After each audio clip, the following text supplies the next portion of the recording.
Oh man, it's horse beef. Manel Kape has done it, dude. I'm a big fan of this guy, but I have to be consistent.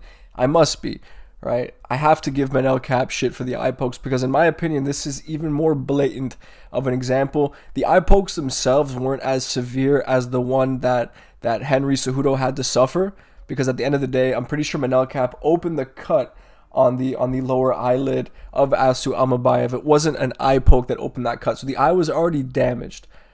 But this moment right here is simply unmistakable. You cannot tell me that this isn't intentional from Manel Kape. I don't understand what he was thinking here. He already had Asu on the back foot. He already had him hurt, right? He already had that eye damaged. Why are you throwing open hand eye rakes like this? And I thought that was the extent of it until I watched the footage back, the finishing sequence back in half speed. And this dude throws a follow-up open-handed strike. Looks like he's going directly for the eyes of Asu Amabayev, and then a left hook that looks like it could potentially be an open-handed strike as well. What are you doing? Just the complete stupidity of it. The fact that the commentators were mentioning it, then they just stopped talking about it altogether. We're all supposed to act like this shit isn't happening. No, this is two main events in a row now. Right? It's two main events in a row now, completely tainted by this type of nonsense. But in this case, it's even more egregious, I think. It's even more egregious. Like, in my opinion, Manel Kape was on his way to win that fight regardless, because he did the damage to the eye with a legal strike, and it seemed like that was bothering Asu. And at first, I thought that every time a strike from Manel was touching the eye of Asu, it was affecting him, and then he was trying to call timeouts and all that, but he was actually being genuine. He had a complete point. The fight should have been stopped on multiple occasions because Manel was raking the eyes. It's just such a joke that we're expected to just ignore this and pretend like it didn't happen. Like, yeah, sure, Kape was the better fighter. He was quicker, and he was just simply the better man on the night. Asu could not get him down at all. He could not get the fight into his wheelhouse. Manel was on his way to win regardless, and it was a great performance. But now the performance is completely tainted, right? The fight is tainted. The result is tainted. And I just don't understand what Manel Kape was thinking. Why are you cheating? And then I also have to point out the gyno, right? Manel Kape, it was noticeable in his fight against Bruno Silva, and it was just as noticeable in this fight. The guy has gyno, right? The guy has gyno. It's just as simple as that, right? We have to be consistent if we're going to shit on one fighter for having it tit, right? In the case of Izzy, then we need to give the same treatment to someone like Manel Kape, because this is, the way I see it, it's a clear case of gyno. And when you combine that with the eye pokes, man, I don't know. Because god damn it, dude, what is the point of this shit? Why are you throwing open-handed strikes to your opponent? When you have him on the back foot, you have him where you want him. Yet you're still choosing to cheat. Now, listen, I can't be in the head of Manel Kape and assume that he meant to cheat when he cheated. But it's just unmistakable. And the fact that the footage is there, I keep saying it, but the footage is there. The fact that the referee, the officials aren't allowed to review this footage and make some kind of a determination based on the footage, just, I don't get it.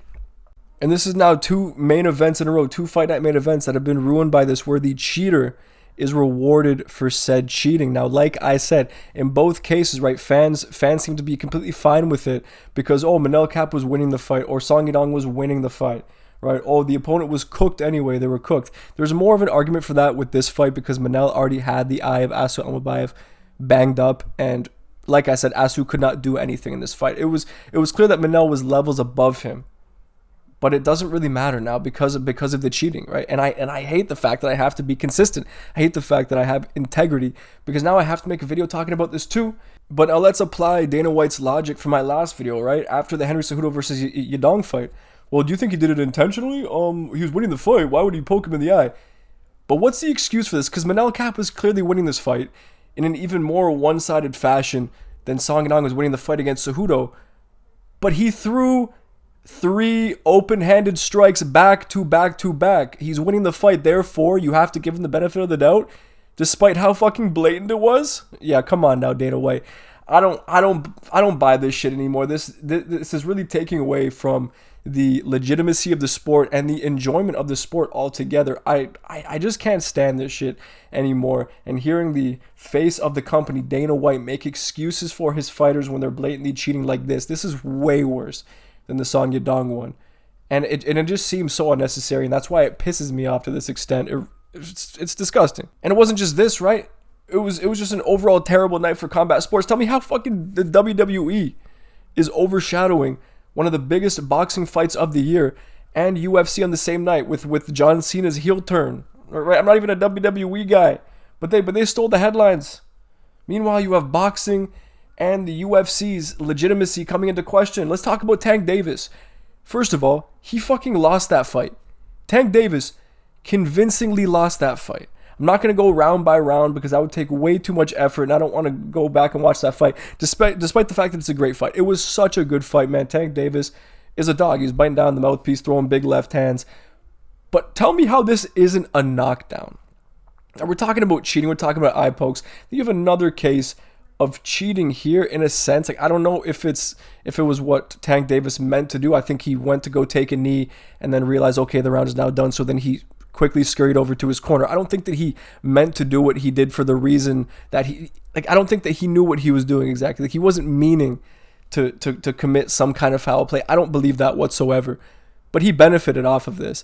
And Roach looks at him like, are you going to do something about this, ref? Like, is that not a knockdown? Like, there's no count, no nothing?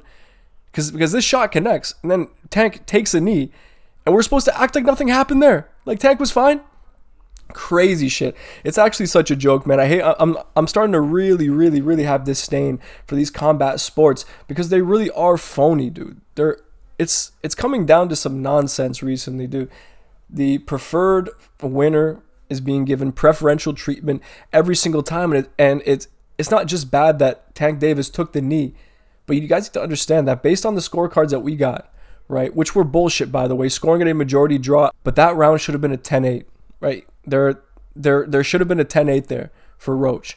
And if it was scored correctly, then the result of the fight would have been completely different, which was the exact same argument I made for Song Yadong versus Henry Cejudo.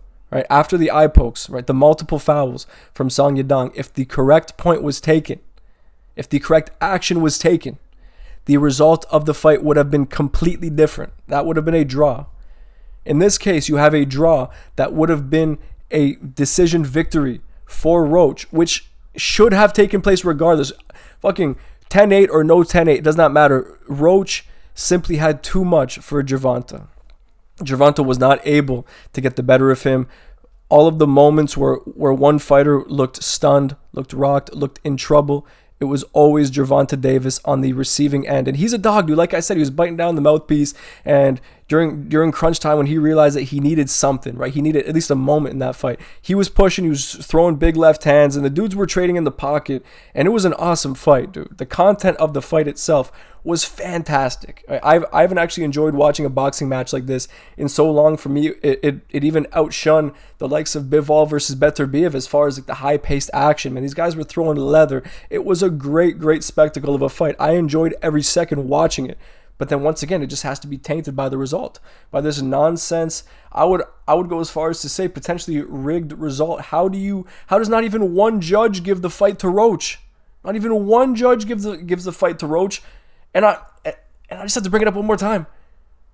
Tank Davis took a fucking knee. He was allowed to take a fucking knee with no consequences.